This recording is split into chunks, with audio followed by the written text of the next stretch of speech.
Are you ready? Yes, sir. Your time starts now.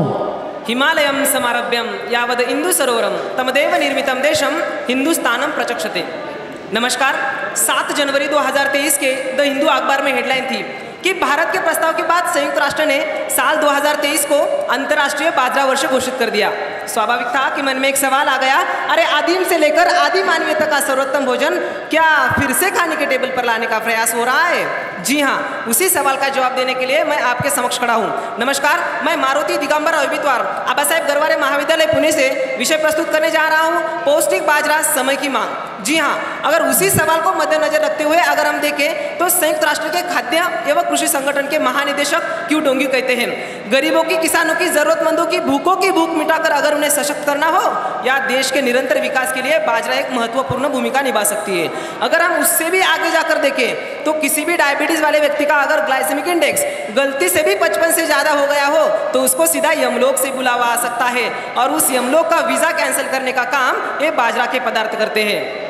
कहते हुए शर्म आती है, अरे आज़ादी के अमृत महोत्सव में भी चाइनीज के टपरियों पर बैठ के नूडल्स पिज्जा का गुणगान करने वाले लवबर्ड्स हमें आसानी से मिल जाते हैं, लेकिन समय की मांग करने वाली मिट्टी से आई हुई वह स्वदेशी खुशबू आज कहीं ना कहीं मिट्टी में जाती दिख रही है, जिसके बारे में हम सबको सोचने की आज जरूरत है।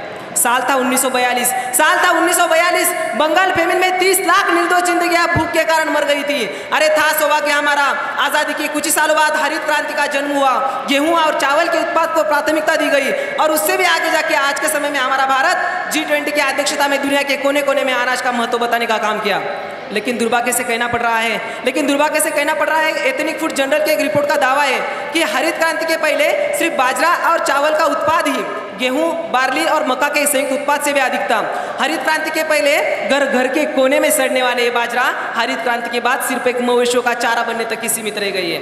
अगर हम गवर्नमेंट के आंकड़े देखें तो पिछले 55 सालों में 12% से घटकर सीधा 3% तक आने वाला ये बाजरा का उत्पाद और 7% से बढ़कर सीधा 17% तक जाने वाले गेहूं के उत्पाद की असमानताएं सिर्फ अपने ही देश की नहीं, पूरी दुनिया के लिए चिंता का विषय बन गया है। सिर पे ताज पहन के ईस्ट और वेस्ट मिलेट्स आर बेस्ट का नारा देने वाले इस इंडिया में भी कम उम्र में मोटापा हो, डायबिटीज हो या पेट के कैंसर जैसी समस्याएं दिन ब दिन बढ़ते ही जा रही है। निष्कर्ष की ओर जाते हुए बस इतना ही बताना चाहूंगा, अगर पिछले 55 सालों में गेहूं और चावल में क्रांति हो सकती है तो आज के इस चांद्रयान युग में समय की मांग करने वाले इन बुनियादी चीजों में क्रांति क्यों नहीं हो सकती? जी हाँ, क्रांति हो सकती है। इसके लिए सबसे पहले हमें जन क्रांति करनी होगी, जिसके माध्यम से हम लाखों किसानों को बाजरा उत्पाद के लिए प्रेरित कर सकते हैं और यह हम सबका धर्म कर्तव्य है। आप अपना कर्तव्य जरूर निभाएं। इतनी माफक आशाओं के साथ मेरे वाणी को विराम देता हूं। बहुत बहुत धन्यवाद।